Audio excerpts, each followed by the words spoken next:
आज इथे जमलेल्या माझ्या महाराष्ट्र नवनिर्माण सेनेच्या माझ्या सर्व पदाधिकारी बांधवांनो, बहिणींनो आणि मातांनो,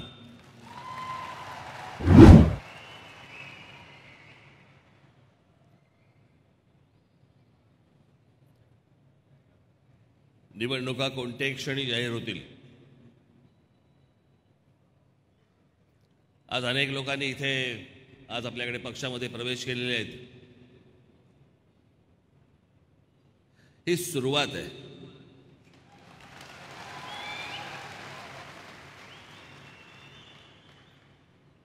पुढे पुढे बघा काय काय गोष्टी घडतात त्या.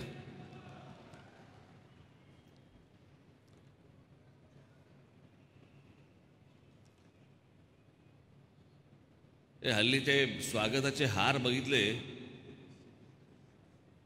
पहिली धडकी भरते पाहिजे. सर चुकून एखादा अजगर घालायचे एखाद्या दिवशी गळ्यामध्ये, कळायचं नाही हार नाही आहे समजून. केवढे मोठे हार ते मध्ये ते काय आता JCBला लावून हार आणतात. मध्ये कुठेतरी मी कुठेतरी दौऱ्यामध्ये JCBचा हार घातला अख्ख्या गाडीवरती. ड्रायव्हरने चालवायची कशी? मी उत्साह प्रेम मी समजू शकतो, पण जरा थोडंसं आता आटोक्यात आणा.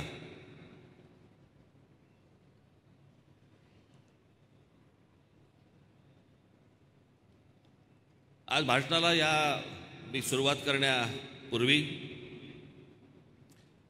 दोन गोष्टी मला नमूद करणं गरजेचं आहे. एक म्हणजे मी आत्ता महाराष्ट्राच्या दौऱ्यावरती मराठवाड्यामध्ये, विदर्भामध्ये अनेक ठिकाणी मी आत्ता जेव्हा फिरलो, असंख्य महाराष्ट्र सैनिक मला भेटायला आले, पदाधिकारी होतेच. परंतु माझा मूळ जो दौऱ्याचा विषय जो होता तो चाचपणीचा होता. अनेक ठिकाणी काय मेळावे काय लावले, अनेक ठिकाणी काही भाषणं काय ठेवली. अर्थात तो माझं काही काम नव्हतं ते. भाषणं आता सगळी सुरू होतील. पण त्यावेळेला देखील अनेक माझे महाराष्ट्र सैनिक भेटायला आले होते. मी भेटू शकलो नाही. अनेकांना ते फोटो पाहिजे असतात.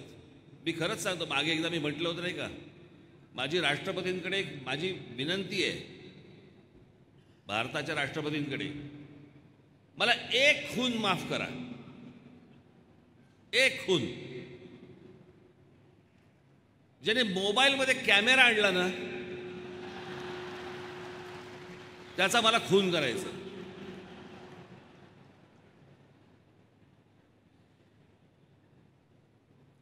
आणि सगळ्यांना फोटो देणं शक्य होत नाही हो. एकाने त्या दिवशी मला इथे कॅमेरा आणला, इथे. तर मी म्हटलं काय नाकातले केस काढायचे आहेत का?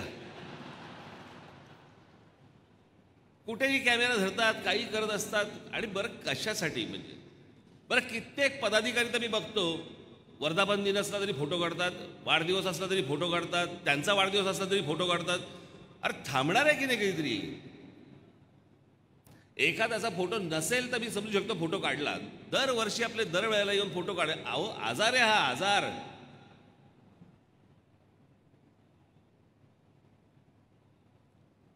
कुठेतरी या गोष्टी थांबल्या पाहिजेत असं मला नक्की वाटतं.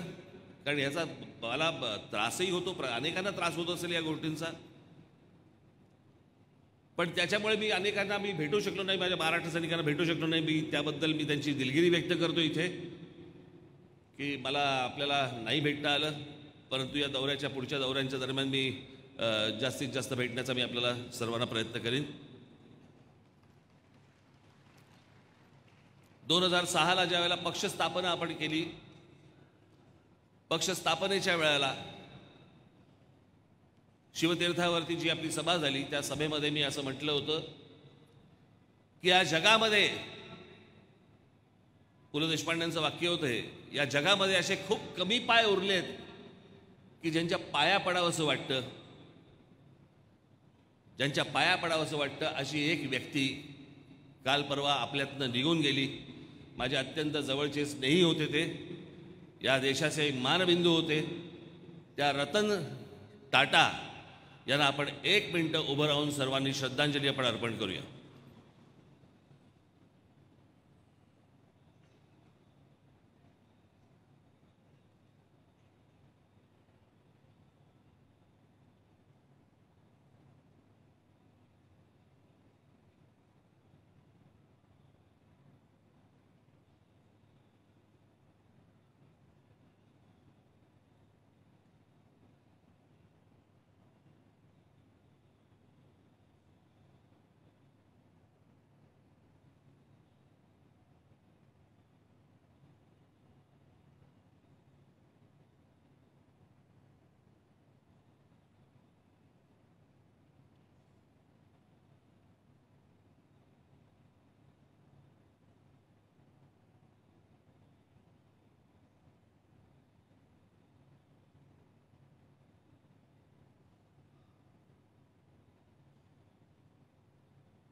धन्यवाद.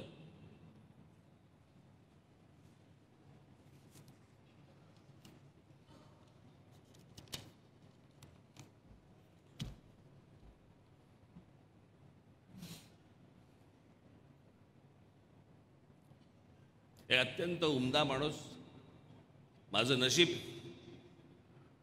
की मी त्यांना भेटू शकलो, त्यांचा स्नेह मला मिळू शकला.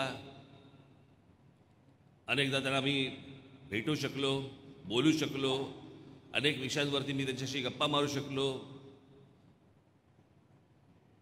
अनेक विषय त्यांच्याकडनं मला समजून घेता आले. माणसांकडे, जगाकडे बघण्याचा दृष्टिकोन कसा असावा, काय असावा, हे काय ते सांगत नसत, पण बोलताना आपण ते वेचायचे असतात. मी नेहमी सांगतो ना, संस्कार हे कधी होत नसतात, संस्कार घडत असताना तुम्ही ते वेचायचे असतात.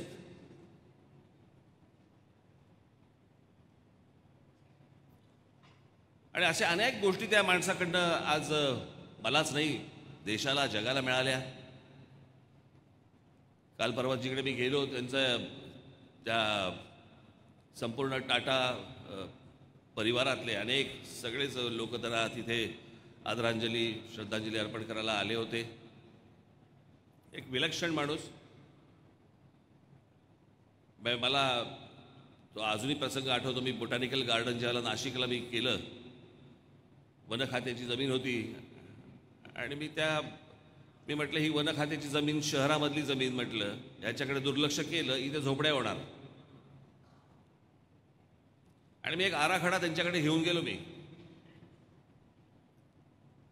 काय त्यांचा विश्वास होता मला माहिती नाही. मला मी आराखडा घेऊन गेलो. मी म्हटलं की असं असं मला करायचं आहे तिथे.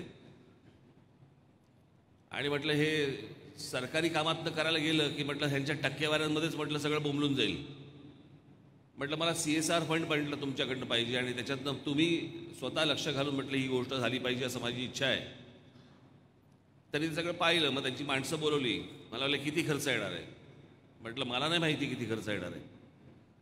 मग त्यांच्या माणसांनी काढलं. साधारणपणे 3-3.5 कोटी रुपये काहीतरी खर्च होता त्याला. जसं जसं ते प्रकरण वाढत गेलं, मोठं होत गेलं, घडत गेलं, तसं जसं बजेट वाढत गेलं. पण त्या माणसाने कधीही त्याच्याकडे असं बघितलं नाही की अरे बजेट वाढते आता काय करायचं. कधीच नाही. चांगलं होतंय ना, करा.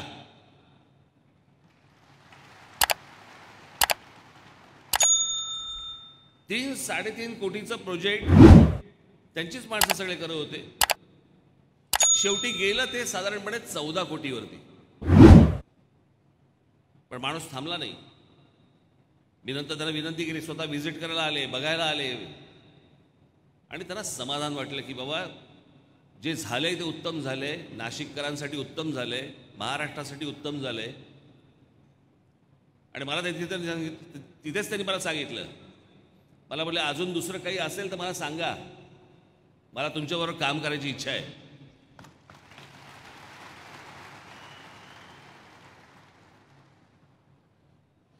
मी त्याला लगेच दुसरा प्रोजेक्ट सांगितला. आणि तो म्हणजे वरळीपासून माहीमपर्यंतचा सगळा जो जी दादर चौपाटी म्हणतो आपण त्याला, अख्खा प्रोजेक्ट त्याला सांगितला.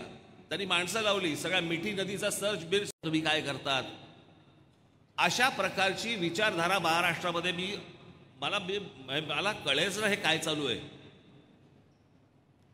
आत्ता राष्ट्रवादीमध्ये आहे, पण तो उभाटाकडे तिकीट मागतोय. कदाचित तुतारीकडे जाईल किंवा तुतारीकडनं आपल्याकडे पण येऊ शकतो. शेवटी आम्ही भुंगायचा का. मला कळत नाही ह्यांच्या घरचे जरी कशी ह्यांना साथ देतात. पुढच्या येणाऱ्या पिढ्यांवरती आपण काय संस्कार करतो आहोत, महाराष्ट्र आपण कोणत्या वाटेत नेणार आहोत, आपल्याला काही समजतंय.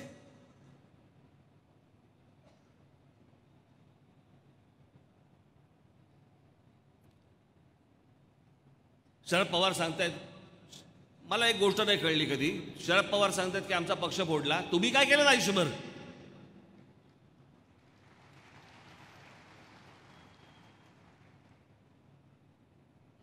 '78ला काँग्रेस फोडलीत,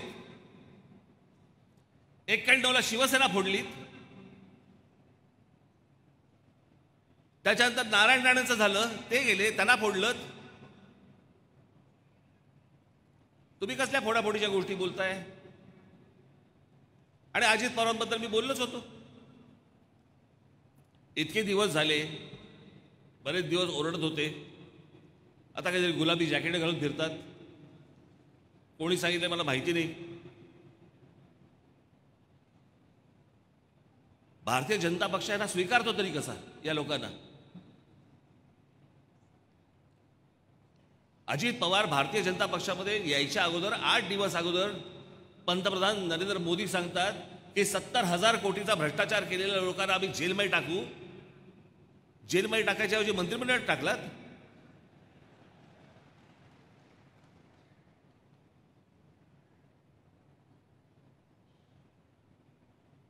हे का होतंय?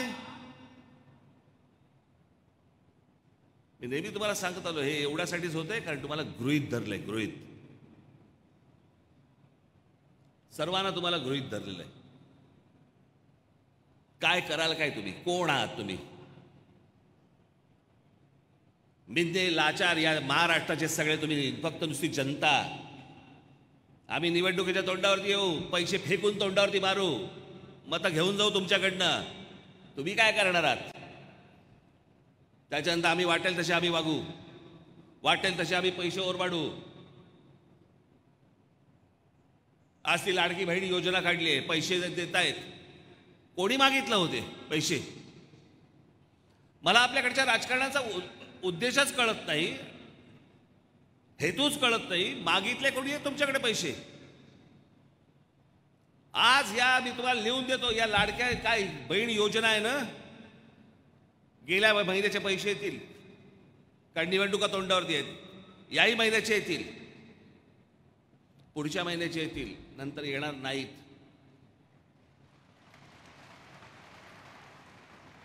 एवढ्यावर जाऊ नका तुम्ही. हे जे पैसे वाटणं जे आहे ना, पैसे वाटणं, जानेवारी फेब्रुवारीमध्ये तर अशी परिस्थिती कदाचित निर्माण होईल की या महाराष्ट्र सरकारकडे पगार द्यायला पैसे नसतील. कोण मागतंय तुमच्याकडे फुकट? महिलांना जर समजा तुम्हाला करायचं असं, सक्षम बनवा, त्यांच्या हाताला काम द्या, कामात पैसे उभे करतील त्या.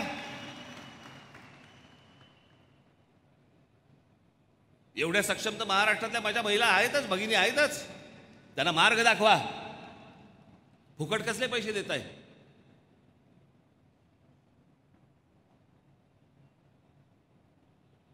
बेरोजगारांना फुकट पैसे, ह्याला फुकट पैसे, शेतकऱ्यांसाठी काय फुकट वीज. शेतकरी आमचा बांधव कुठे मागते फुकट वीज?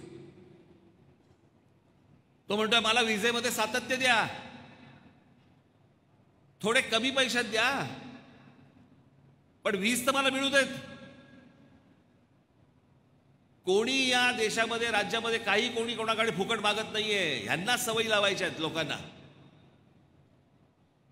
आणि एकदा फुकटाच्या सवयी लागल्या ना की मग सगळ्या राजकीय पक्षांना त्याप्रमाणे वागायला लागतं. आणि सगळेजण त्या प्रकारच्या सगळ्या गोष्टी तुमच्यासमोर ठेवत जातात. नागडा होणार आहे महाराष्ट्र. आपण राज्य म्हणून काही विचार करणार आहोत की नाही?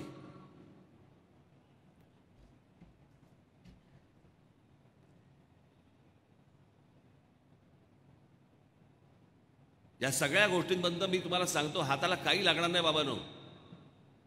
माझी महाराष्ट्र जनतेला विनंती आहे, नीट बघ या सगळ्या गोष्टी काय चालू आहेत त्या.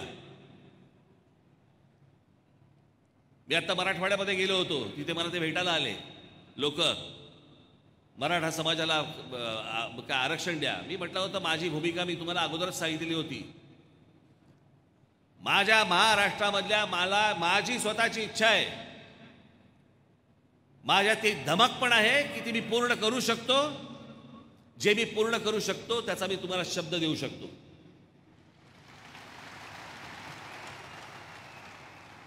माझ्या महाराष्ट्रामध्ये माझ्या हातात सत्ता देऊन बघा.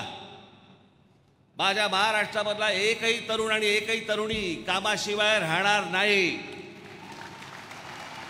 प्रत्येकाच्या हाताला काम असेल, पण ते जातीप्रमाणे दिलं जाणार नाही.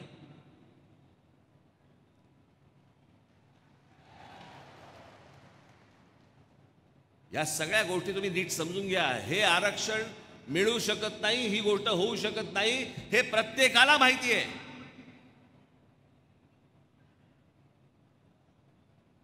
हे फक्त खरं बोलण्याचं धाडस हा राज ठाकरे करतो म्हणून कदाचित कोण लोकांना परवडत नसेल.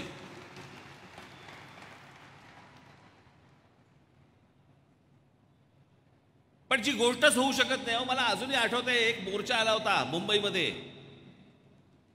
त्या मोर्चाचं, मराठा समाजाचा मोर्चा आला होता, खूप वर्ष झाली त्याला.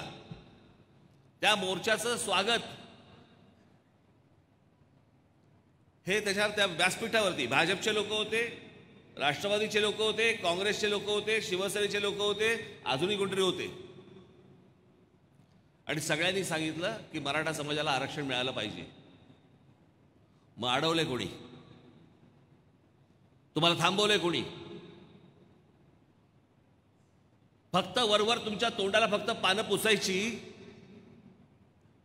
हे आरक्षण देऊच शकत नाही, हे आरक्षण मिळूच शकत नाही. घटनेमध्ये बदल करायला लागतील, वेगळं अधिवेशन घ्यायला लागेल. आणि हा फक्त मराठा समाजाचा विषय नाहीये बाबांनो, पहिले गोष्ट नीट लक्षात घ्या. हा फक्त महाराष्ट्रातल्या एका जातीचा विषय नाहीये. प्रत्येक राज्यांमध्ये ज्या जाती आहेत त्यांचा पण तो विषय आहे. सगळ्या चव्हाट्यावरती आणावे लागतील. कोणाची हिंमत नाही, एकाही राजकीय पक्षाची हिंमत नाहीये. एक जर विषय काढला इथे महाराष्ट्रामध्ये तर बाकीच्या सगळ्या राज्यांमधल्या जातीवरती डोकं वरती काढतील. प्रत्येकाला नाकी नऊ येईल. कोणी हा पुरवू शकत नाही, ही मागणी जी आहे ती पूर्ण करू शकत नाही. हे पहिलं ध्यानात घ्या.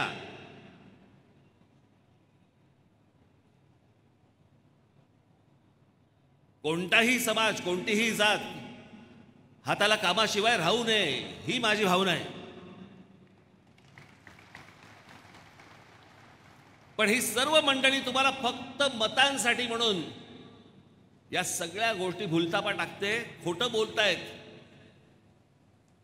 उद्या निवडणुका झाली की तुम्ही बघाच हा विषय निघतो का. पुन्हा ज्या वेळेला काहीतरी निवडणुकांची वारे व्हायला लागतील, पुन्हा हे विषय काढतील. सतत हीच गोष्ट चालू आहे गेली 20 वर्ष.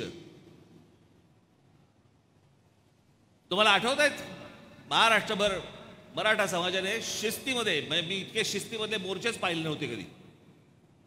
आठवत तुम्हाला काढलेले मोर्चे? प्रचंड मोठे, लाखाचे मोर्चे होते. काय झालं त्या मोर्चानंतर? काही नाही. अनेक तरुण, अनेक तरुणी, मला अजूनही आठवत आहेत, मोटरबाईकवरती बसून उत्साह जल्लोषामध्ये त्या सगळ्या मोर्चामध्ये सहभागी झाले होते. राज्यातल्या प्रत्येक जिल्ह्यामधनं मोर्चे निघाले होते. काय झालं? आज त्यातल्याच एका गरीब वर्गाला घेऊन आज जरांगे पाटील आज तिकडे उपोषणाला बसलेत. मी त्यांच्यासमोर त्यांना पण जाऊन सांगितलं,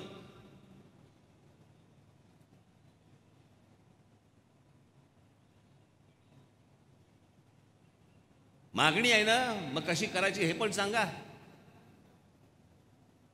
हा इतका किचकट आणि टेक्निकल विषय आहे की ज्याच्यामधनं मार्ग काढता येणार नाही आता.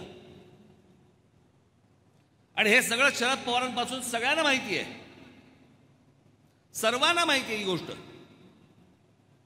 मध्यंतरी काहीतरी एकनाथ शिंदेनी सांगितलं की आमच्याकडनं मराठा समाजाला आरक्षण मिळालं. अरे देऊ शकत नाही बाबा, ह्यांच्या हातात ते माहिती पॉवरच नाहीये.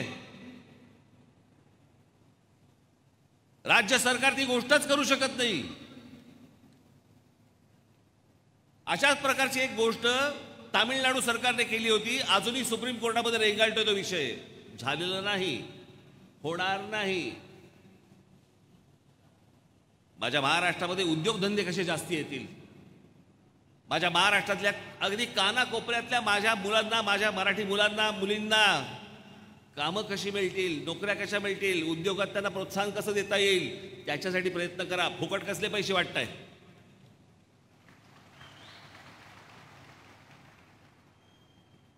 आणि हे रॉकेट सायन्स नाहीये,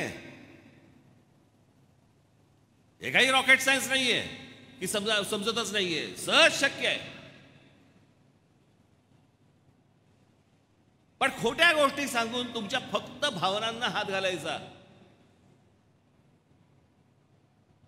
तुम्हाला आठवत असेल, एक 20 वर्ष झाली असतील त्याला,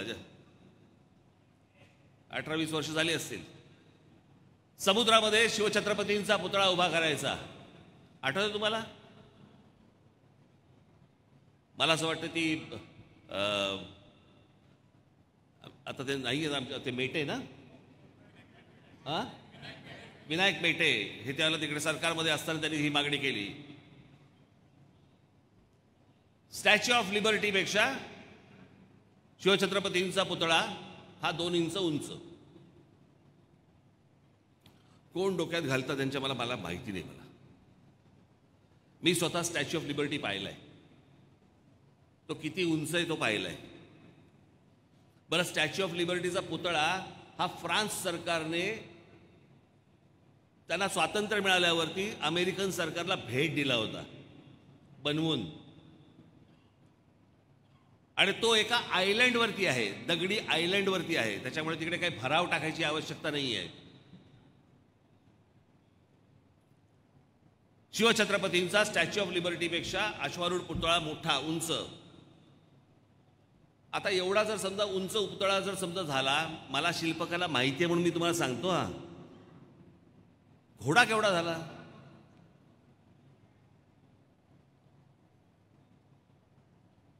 तुम्ही म्हणाल की आता वल्लभभाई पटेलांचा नाही का पुतळा झाला.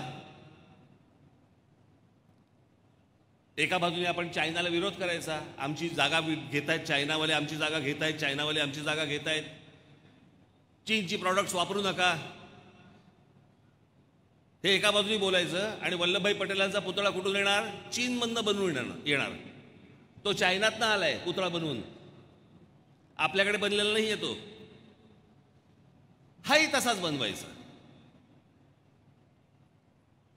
समजा बनवला उद्या, पहिल्यांदा त्या समुद्रामध्ये ज्या वेळेला भर घालायला लागेल, ते कितीचं घालायला लागेल? एक साधी गोष्ट आपण आत्ता सहज उदाहरण बघू. एक महाराजांचा पुतळा तिथे सिंधुदुर्गामध्ये उभा होता, बरोबर, वाऱ्याने पडला. तो काय फार मोठा नव्हता, पण वाऱ्याने पडला. म्हणजे शिल्पकला ही गोष्ट आपण नीट समजून घेतली पाहिजे. तो नुसता असा पुतळा उभा करायचा नसतो, त्याला एक बॅलन्स असतो, सगळ्या गोष्टी असतात.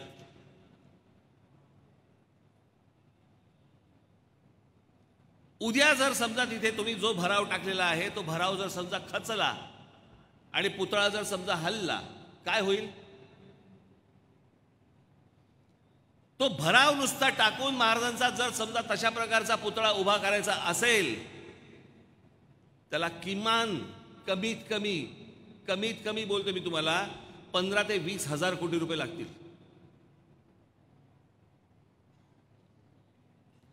समुद्रामध्ये, मी तेव्हापासून सांगतोय, समुद्रामध्ये शिवछत्रपतींचा पुतळा उभा करण्यापेक्षा हे 15,000 कोटी 20,000 कोटी महाराजांच्या गडकिल्ल्यांवरती जर समजा आपण खर्च केले,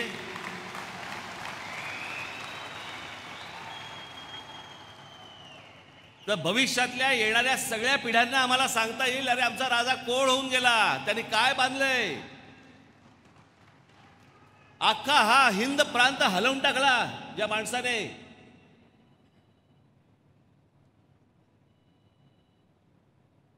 जो औरंगजेब या संपूर्ण प्रदेशाचा जो राजा होता, त्याला त्याची लायकी दाखवली.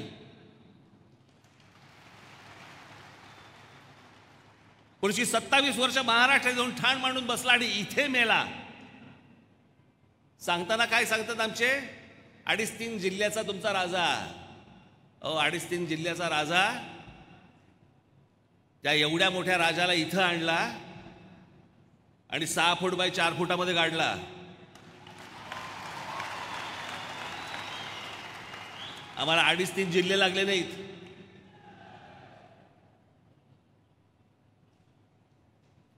आम्हाला काय करायचंय, आम्हाला पुढच्या पिढ्यांसाठी आम्हाला काय करून ठेवायचंय, कसलाच विचार नाही, कसलाच विचार नाही. फक्त येऊन खोटं तुमच्यासमोर फक्त सांगायचं, उभं करायचं, सोशल मीडियाचं माध्यम वापरायचं. काही वेळेला तुमचे चॅनलवाले पण असतात त्याला सहभागी झालेले. एक तर महाराष्ट्राची भाषा, हे सगळे प्रवक्ते येतात आणि कोणती भाषा बोलताय तुम्ही? घाणेरडं वाईट वगैरे या सगळ्या गोष्टी प्रत्येकाला बोलता येतात.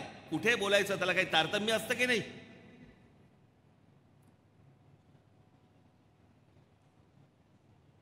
विनोदाने कुठची गोष्ट मांडावी, ती गोष्ट कशी मांडावी,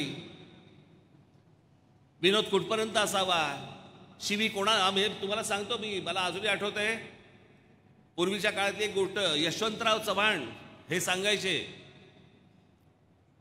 की प्रबोधनकार ठाकरे त्यांच्या भाषणामध्ये कधीतरी शिव्या देतात, पण तो विषय समजून घेताना जर समजा तुम्हाला ती शिवी कळली तर तुम्हाला बोध होईल की ते तुम्हाला काहीतरी सुचवतायत, सुनवतायत, काहीतरी चांगलं सांगतायत. या असल्या घालण्याशिवाय नाहीत.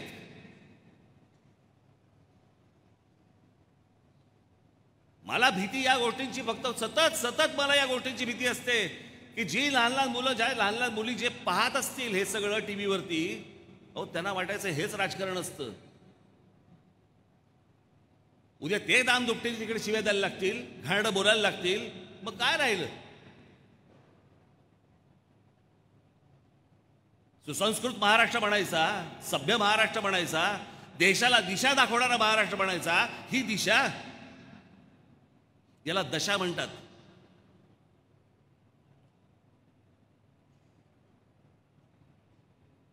मी मागे ज्याला ठाण्याच्या सभेमध्ये किंवा माझ्या शिवतीर्थावरच्या सभेमध्ये म्हटलं होतं की शरद पवार हे स्वतः नास्तिक आहेत,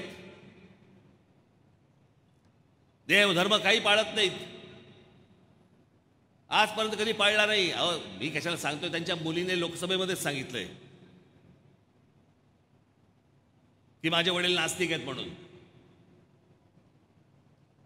मी हे सगळं बाहेर बोलल्यावरती पवार साहेब आता प्रत्येक मंदिरात जायला लागले, हात जोडायला लागले. ते हात जोडणं देखील खोटं आहे. हे फक्त तुम्हाला दाखवण्यासाठीच्या गोष्टी आहेत. या मी हे जे सतत तुम्हाला सांगतो ना, सावध राहा, या लोकांपासून सावध राहा. हे निवडणुकीच्या तोंडावरती खोटं नाटक काय वाटेल ते करतील. तुम्हाला जातीमध्ये बुडवतील, तुम्हाला अजून कुठच्या गोष्टींमध्ये अडकवतील, काय वाटेल ते करतील, पैशांचा महापूर आणतील. पण एक गोष्ट तुम्हाला सांगतो, उद्या ज्या वेळेला निवडणुकीच्या काळामध्ये हे जेव्हा पैसे वाटतील, सगळेच राजकीय पक्ष घ्या नक्की, कारण हे तुमचेच पैसे आहेत, इथूनच लुटलेले पैसे आहेत. त्याच्यामुळे नक्की घ्या आणि महाराष्ट्र नवनिर्माण सेनेच्या उमेदवाराला तुम्ही प्रचंड मताने विजयी करा. मी तुम्हाला सांगतो, एकदा महाराष्ट्राची धुरा जर माझ्या हातात आली, हा महाराष्ट्र ह्याच्या पुढे नंतर कधीही कोणीही दिल्लीत बसू देत, महाराष्ट्र दिल्ली समोर झुकणार नाही आणि कधी तुटणार नाही.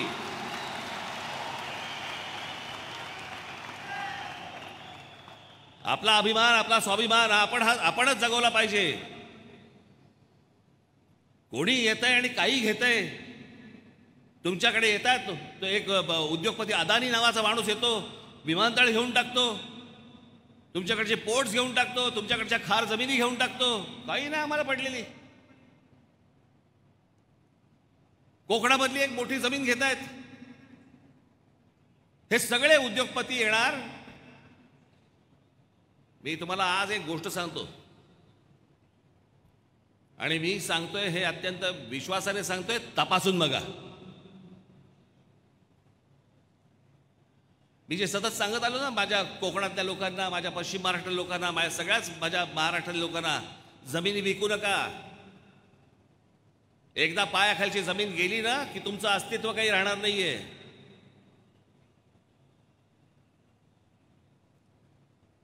लांब कशाला, बाजूच्या गुजरातमध्ये जा. गुजरातमधला कायदा बघा. गुजरातमध्ये जर शेतीची जमीन असेल तर शेतीची जमीन तुम्ही विकू शकत नाही. आणि शेतीची जमीन जर समजा तुम्हाला विकायची असेल तर ती तुम्ही फक्त शेतकऱ्याला विकू शकता, तीही राज्यातल्या.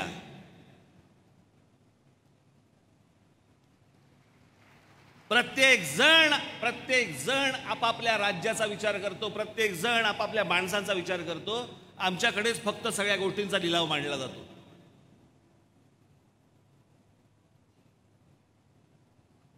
तुम्हाला या उत्तम प्रदेशामधनं, या महाराष्ट्रासारख्या इतक्या उज्ज्वल परंपरा असलेल्या या प्रदेशामधनं तुम्हाला उद्ध्वस्त करायचंय. सगळ्यांचे डोळे महाराष्ट्रावरती लागलेले आहेत, सगळ्यांचे डोळे.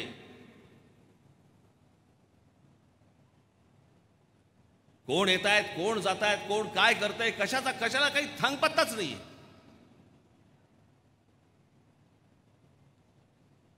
काल त्या कोण सिद्दीकी म्हणून आमदार होते, त्यांचा काल खून झाला. खून करणारी माणसं कोण आहेत? त्यातला एक यूपीचा आहे, एक हरियाणाचा आहे. बाहेरच्या राज्यांमध्ये लोक येत आहेत. महाराष्ट्रामध्ये, मुंबईमध्ये पोलिसांच्या देखात ढवळ्या, म्हणजे इतक्या सगळ्या लोकांसमोर खून होत आहेत. महाराष्ट्रामध्ये बलात्कार, लहान लहान मुलींवरती बलात्कार सुरू आहेत. मी तुम्हाला फक्त एक आकडेवारी वाचून दाखवतो. रे ते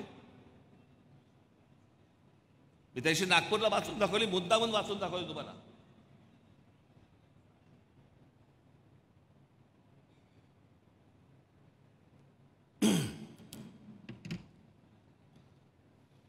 (2017) मी अगोदरचा जात नाहीये. मी 2017 ते 2023 एवढेच फक्त मी महाराष्ट्रातले आकडे सांगतोय तुम्हाला. पहिले, महाराष्ट्रात झालेले बलात्कार 2017 4320 बलात्कार झाले. 2018 4974 बलात्कार झाले. 2019 5412 बलात्कार झाले. 2020 4846 बलात्कार झाले. 2021 5954 बलात्कार झालेत. 2022 7084 बलात्कार झालेत. 2023 7521 बलात्कार झालेत. 24चा यायचा आहे.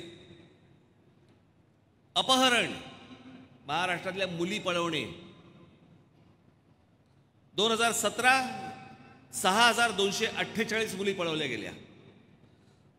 माझा आकडा नाही सांगत आहे, हा सरकारी आकडा सांगतोय मी. 2018 6825 मुली पळवल्या गेल्या. 2019 8382 मुली पळवल्या गेल्या. 2020 5254 मुली पळवल्या गेल्या. 2021 7559 मुली पळवल्या गेल्या. 2022 9297 मुली पळवल्या गेल्या. 2023 9698 मुली पळवल्या गेल्या.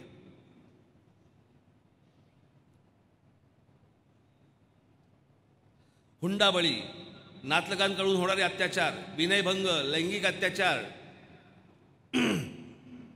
त्याच्यानंतर त्यांचे ते काय ट्रॅफिकिंग वगैरे जे चालतं वगैरे. 2023ला हे सगळे गुन्हे जर समजा आपण पकडले, मी आता तुम्हाला जे वाचून दाखवले, तर 2023ला 47,381 गुन्हे आहेत.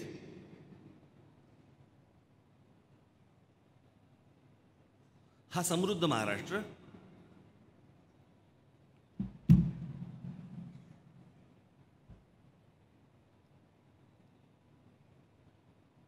बाईबद्दल काही जर समजा एखादी गोष्ट घडली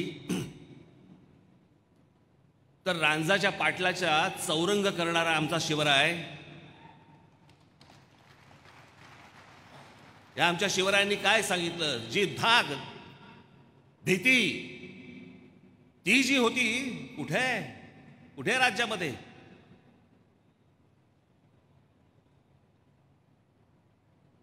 ही जर महिलांची परिस्थिती असेल, लहान मुलींची परिस्थिती असेल, कोणत्या भरोश्यावरती शाळांमध्ये पाठवायच्या? आमच्या संगीताताई कुठे गेले त्या? यांनी ते भाईंदरचं प्रकरण बाहेर नसतं काढलं, काय झालं असतं? बदलापूरचं, भाईंदरचं नाही, बदलापूरचं. एका लहान मुलीला न्याय देताना त्यांनी हे सगळं प्रकरण काढलं आणि मग सगळ्यांना कळलं की असं झालेलं आहे म्हणून.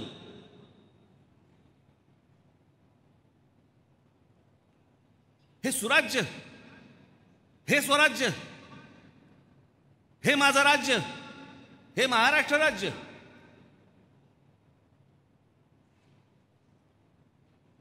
ज्या राज्याकडे बघून आतापर्यंत अनेक राज्यांनी स्वतः उभारी घेतली, प्रत्येक राज्यातल्या माणसाला वाटायला लागलं की महाराष्ट्रासारखं आम्हाला प्रगत व्हायचंय, तो महाराष्ट्र असा अधोगतीला चाललाय.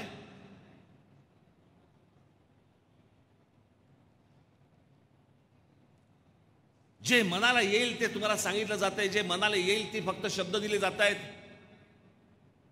फुकट पैसे वाटले जात आहेत. माझी तुम्हाला सगळ्यांना फक्त एकच विनंती आहे, हे आचारसंहिता वगैरे लागतील, बाबांनो महाराष्ट्राकडे तुमचं लक्ष हे असलंच पाहिजे. महाराष्ट्र नवनिर्माण सेनेच्या माझ्या प्रत्येक सैनिकाचं लक्ष असलं पाहिजे. कुठे कोणती गोष्ट घडतेय, ही कशा प्रकारची फसवणूक होतीये, कशा प्रकारे जनतेला फसवलं जातंय, सर्वांकडनं कसं फसवलं जातंय, मला असं वाटतं ही गोष्ट सर्वात महत्वाची आहे. आणि म्हणून येणाऱ्या या विधानसभेच्या निवडणुकीला ना युत्या ना आघाड्या,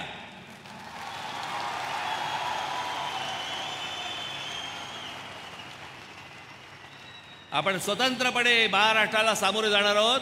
मी तुम्हाला नक्की सांगतो की येणाऱ्या विधानसभेच्या निवडणुकीच्या निकालानंतर महाराष्ट्र नवनिर्माण सेना हा सत्तेमधला पक्ष असेल. आपण एवढं लक्षात ठेवावं. ज्या लोकांनी आपल्यावरती आशा अपेक्षा ठेवलेल्या आहेत त्या सर्वांना आपण उत्तम महाराष्ट्र घडवून दाखवू, एवढीच फक्त माझी मनापासून इच्छा आहे. मी पहिल्याच माझ्या सभेमध्ये सांगितलं होतं की जगाला हेवा वाटावा असा महाराष्ट्र माझ्या हातून घडावा, एवढीच फक्त माझी प्रामाणिक इच्छा आहे. या राज्याची धुरा महाराष्ट्राने एकदा आमच्या हातामध्ये द्यावी एवढी एक विनंती करतो आणि आपल्या सर्वांची मी रजा घेतो. धन्यवाद. जय हिंद, जय महाराष्ट्र. गर्जा हिंदुस्तान चॅनलला सबस्क्राईब करा आणि ताज्या घडामोडी जाणून घेण्यासाठी बेल आयकॉनवर प्रेस करा.